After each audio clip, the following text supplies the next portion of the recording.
I think that a soulmate is someone that is aligned on a divine level as a partner with you. This is the deep dive with Adam Roa.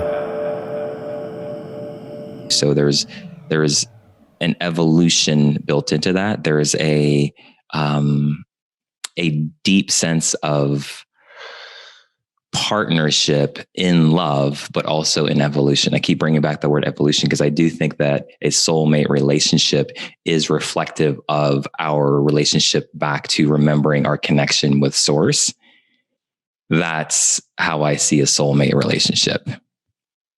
It's kind of like the ideal partner, like a soulmate's the ideal kind of partner to come back into union with source within ourselves, but in the relationship, and come to a place of union. If you want to look at the practical picture of it, I would say it's divine union, and that being expressed in physical form. That's what I would call a soulmate relationship. So it has everything built into it that is designed to help each individual come deeper into themselves.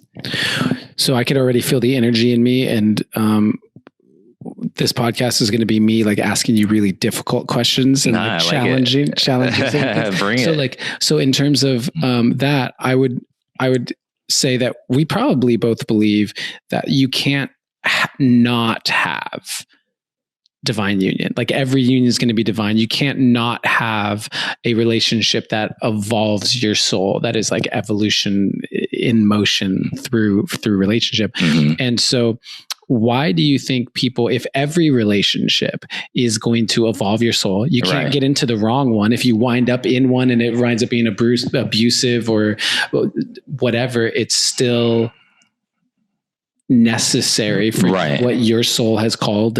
So in that sense, we're all soulmates. Well, that's what I'm saying. So what do you think is this differentiator that people put on relationships where some of it is said, well, this is my soulmate versus like, oh, this is just a chick I'm dating. Right. Well, even when you said what people put on it, that's already interesting right there, because I do think that people put things on soulmate relationship the same way they put things on love. Right. And so we're kind of defining what soulmate means to us on an individual level. What are the nuances? You know, somebody that you're like, what are the differentiators? Somebody that you're, I think on a practical level of alignment, it's like somebody who you are choosing to build something with, to build a life with, somebody that you're choosing to, that you feel in alignment with and or choosing to build with. And, I mean, that's one quality.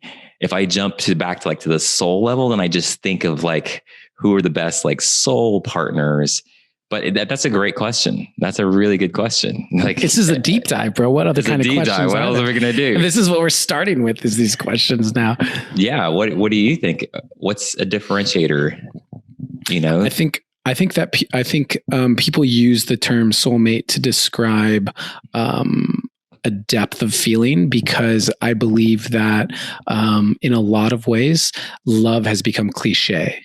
Right. I believe that people have started to say, I love you, when what they're feeling is that like lust-filled honeymoon initial something.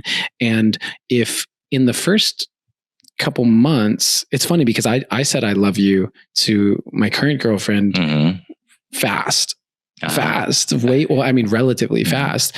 And I would like to think that I know what that feeling is now, having had a depth of it after, a 10-year relationship and then a whirlwind romance and just these things where I know when it's not that.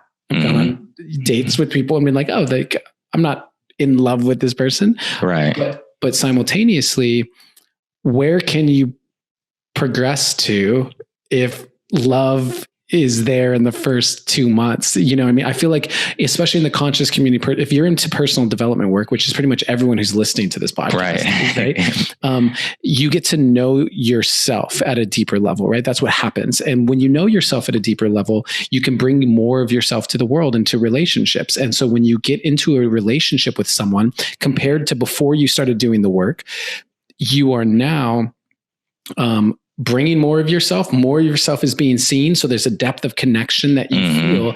And so it is possible for you to feel the same depth of love that you felt previously much, much faster because you're bringing more of yourself to it. Right.